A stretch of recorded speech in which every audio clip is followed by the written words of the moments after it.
Bismillahirrahmanirrahim. Halo, assalamualaikum semua. Selamat pagi.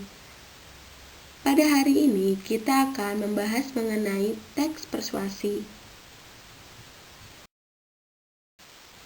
Nah, apa saja sih yang akan kita pelajari pada teks persuasi? Yaitu, pada teks persuasi kita akan membahas mengenai 4 komponen dasar. Pertama, mengidentifikasi permasalahan aktual pada teks persuasi. Yang kedua, menyimpulkan permasalahan aktual pada teks persuasi. Kemudian yang ketiga yaitu menelaah struktur dan kebahasaan pada teks persuasi. Dan yang keempat yaitu menyajikan teks persuasi secara lisan dan tulisan. Baik, hari ini materi yang akan kita bahas ialah mengidentifikasi permasalahan aktual pada teks persuasi. Nah, tujuan kita dalam pembelajaran hari ini yaitu mengidentifikasi jenis saran, arahan, dan pertimbangan tentang berbagai hal positif atas permasalahan aktual dari teks persuasi, seperti contohnya lingkungan hidup, kondisi sosial, atau keragaman budaya yang biasa dapat kita dengar dan dapat dibaca.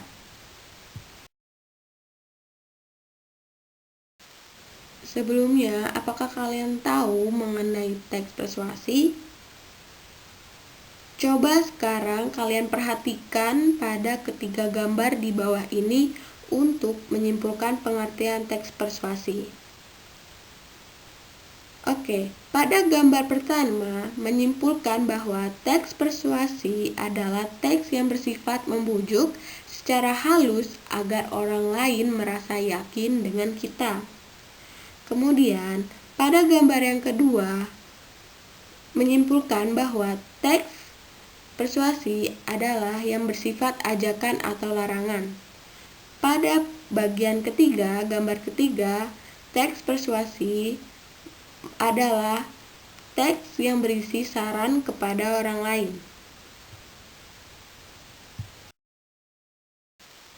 Jadi, definisi teks persuasi ini adalah teks persuasi merupakan teks yang bersifat ajakan, larangan, atau saran yang membuat pembacanya memiliki pemikiran yang sama mengenai suatu hal. Bagaimana anak-anak? Apakah kalian sudah paham sampai sini? Baik, sekarang kita akan belajar mengenai bagaimana cara menemukan kalimat ajakan pada teks persuasi. Nah, perhatikan teks persuasi di bawah ini ya. Setelah kalian baca dan kalian perhatikan, di manakah letak kalimat persuasi pada bacaan "Yuk hilangkan stres dengan membaca"? Iya, letak persuasi pada bacaan di atas ialah sebelumnya. Kenapa ini disebut kalimat persuasif? Oke, baik. Ternyata di sini ada ciri-ciri kalimat persuasif.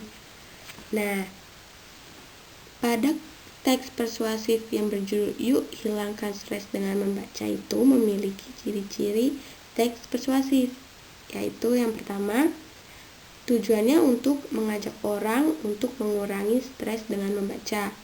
Faktanya ada pada paragraf kedua baris terakhir, yaitu penelitian yang dilakukan oleh ilmuwan Universitas Sussex pada tahun 2009. Kemudian pada kalimat ajakannya yaitu "Yuk, hilangkan, ruangkan, dan sarankan". Bagaimana anak-anak? Sudah paham mengenai teks persuasi sampai di sini?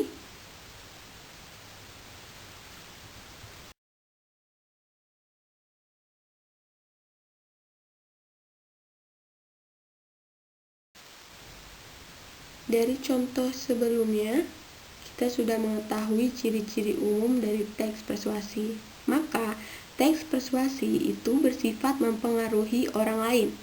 Penulis menyampaikan gagasan menggunakan bahasa yang jelas dan lugas, Secara umum, teks persuasi ini memiliki beberapa ciri-ciri, yaitu yang pertama, bertujuan mengajak orang lain untuk melakukan sesuatu.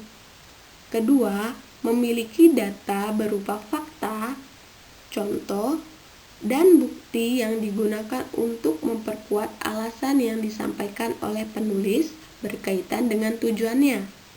Dan yang ketiga yaitu mengandung kata-kata ajakan seperti ayo, marilah, laksanakanlah, dan yang lain-lain.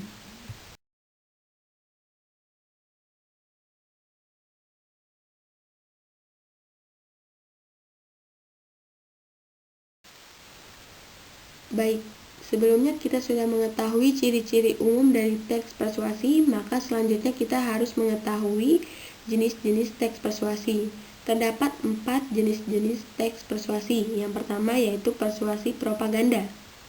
Biasanya, persuasi propaganda ini berusaha menggiring pembaca atau pendengar kepada opini tertentu. Yang kedua, persuasi politik. Biasanya berusaha untuk mengajak pembaca atau pendengar untuk memilih partai atau calon pemimpin kegiatan berkampanye politik. Yang ketiga, persuasi advertensi merupakan teks yang membujuk pembaca untuk membeli barang atau jasa yang ditawarkan. Kemudian, yang keempat, persuasi pendidikan merupakan teks persuasi yang berusaha agar pembaca mengikuti atau mempelajari dan bersikap sesuai dengan pendidikan yang tengah diberikan.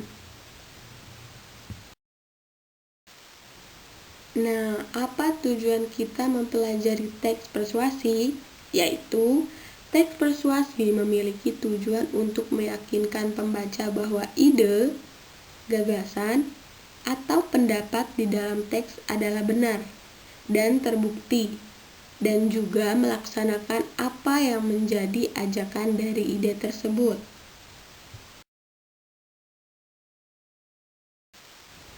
Selanjutnya, mengacu pada tujuan tersebut, maka kunci utama dalam teks persuasi adalah kata-kata ajakan. Kita bisa menemukannya baik secara tersirat maupun tersurat. Baik, bedanya apa? Pengertian tersurat adalah penyampaian ajakan secara langsung, sedangkan tersirat adalah penyampaian ajakan secara tidak langsung. Pada tersurat, secara langsung menggunakan kata-kata yang dapat diketahui langsung bahwa bertujuannya untuk melakukan sesuatu. Kata-kata yang sering dipakai pada kalimat tersurat yaitu misalnya seharusnya, jangan, hindarilah, dan lain-lain. Sedangkan tersirat yaitu teks ini mengharuskan pembaca untuk menerjemahkan ajakan yang dimaksud dalam teks tersebut. Biasanya ini bersifat tersembunyi dan tidak tertulis.